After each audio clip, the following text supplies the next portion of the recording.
rest unto your soul's rest. What's going on, Jaratones? I hope you all are well and in awesome health out there. So for those of you who are new around here, I am Jaren. I am a voice teacher, speech trainer, and the founder and owner of this marvelous studio, the Jaren M. LaGuerre Studio. I'm excited to do a group like this on this channel. I have never done a group like this, and so I'm excited to get to it. I have listened to these men sing my entire life. They are a huge influence on my brothers and I. My oldest brother loves them so much, and my oldest brother kind of makes up our music, if you will, or kind of orchestrates our arrangements a lot of the times. And so since he has been heavily influenced by them, we, by result, are heavily influenced by this group. They are amazing. They have been around for decades, and they are trailblazers in this type of music. So y'all, let's get right into this wonderful group. Let's listen to Take 6 sing Come Unto Me. Come unto me, all ye that labor, and I will give you rest. You can already hear already that third notes are very straight. Come unto me, all ye that labor. There's not a lot of finessing of consonants or vowels and things like that. Everything is very straightforward. You'll hear a little more finessing as the song goes through, but everything is very by the book, straightforward. There's a reason for that. A lot of times when you have these dissonant harmonies and complex harmonies, vibrato can sometimes get in the way depending on how complex or how dissonant or how you want the song to sound. So I feel like they use a lot of straight notes, so no vibrato, so you can really hear the notes for what they're worth when they sing these songs like this. Take my yoke upon you and learn of me, for I am meek and lowly in heart, and ye shall find rest unto your soul's rest. Did you hear souls? Unto your soul. That vowel was consistent. There was no souls. It was just soul. Rest. And you can hear the ST of rest happen at the same time for each of them. Rest unto your soul's rest. And you can hear the ST happen at the exact same time. Once again, uniformity in a group like this, you have to be concise and consistent with everything. They are clearly very rehearsed, rightfully so. They have to sing like this, so yeah, they're gonna be rehearsed, you know. Unto your soul's rest, unto your souls, it's easy.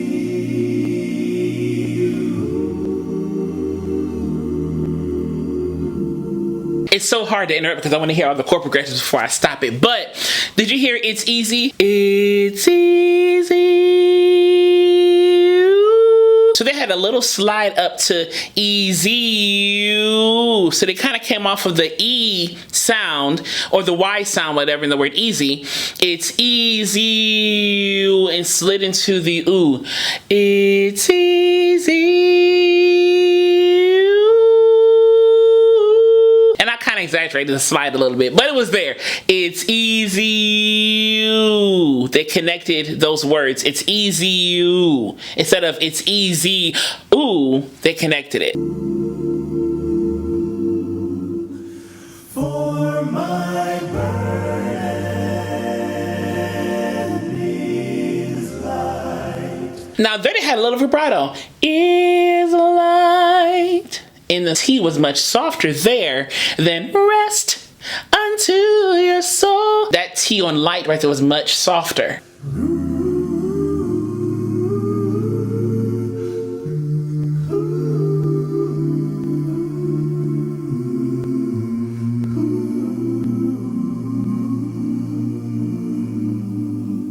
Those oohs. Ooh. So there was no wavering of the vowel there. They kept that ooh very consistent. The pucker was there. There was almost a dropped jaw in a way. Ooh. And that dropped jaw along with the pucker gave like a hootiness to the sound instead of ooh.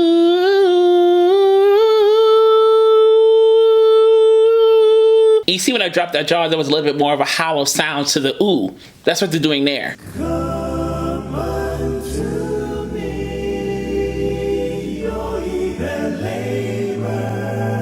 Now, I want to talk about the bass singer. He's on the far right. So you notice his vowels are here. Come unto me, all ye that labor. But the soprano, the high voice, come unto me, all ye that labor. There's a clear difference in how they're articulating their vowels. The soprano, the high voice, probably has to have more of a brighter sound to keep more consistent with what they're trying to do, versus the bass kind of gathers their sound and elongates the vocal tract to make the bass sound more focused in its own way. This is acoustics at play right here, changing the shape of the vocal tract. Even the lips are part of the vocal tract, so changing the shape of the vocal tract to align with what you're trying to do pitch wise. When you see a lot of sopranos sing, it's here. The higher they go, the more wider and open it is, because doing that makes higher notes come out easier. But a lot of times with lower voices, you see more of like a pucker, you know, and maybe even a drop jaw a little bit more elongated. It's because basses sometimes need to kind of have that shape to have those sounds come through successfully for them. So depending on what you're singing, you may have to shape your vocal tract differently, but there's still blend and cohesion because acoustics and skill is working here.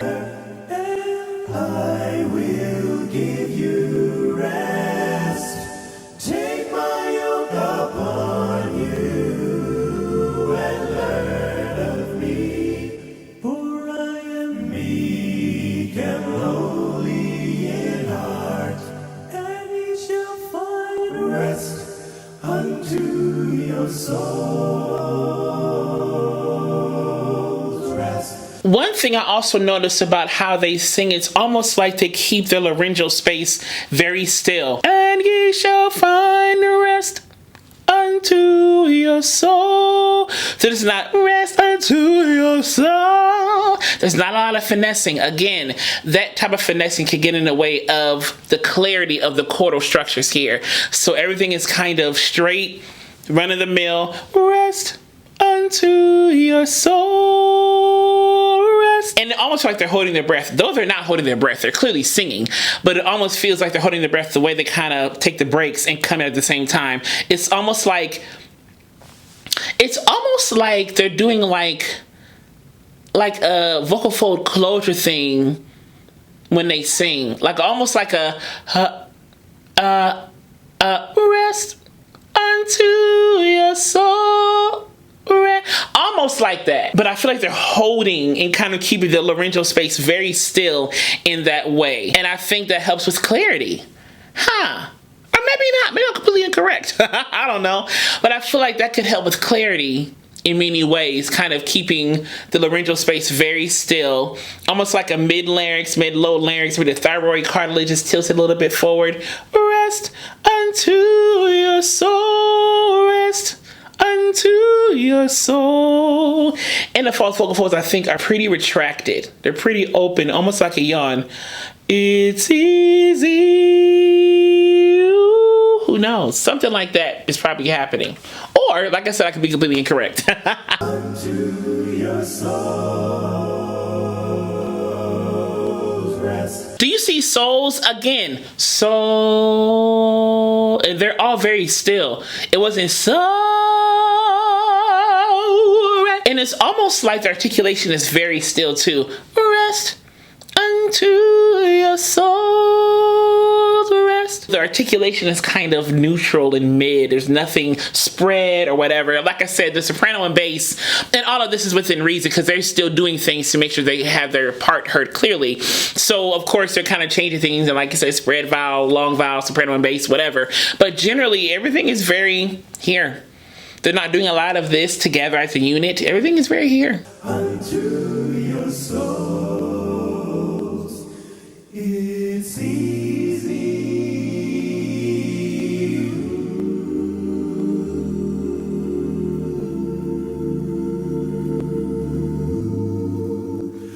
For my burden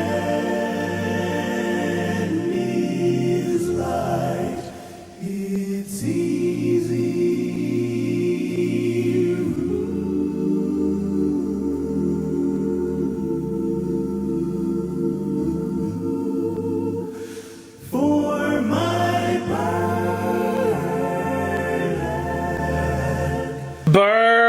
So they're singing through the R. Burden. Instead of burden. Burden. So a lot of times I talk about taking the art color out because it's harder to do it, or it doesn't sound as good, or whatever the case may be. Here they put it in there. It sounds cool here. Burden.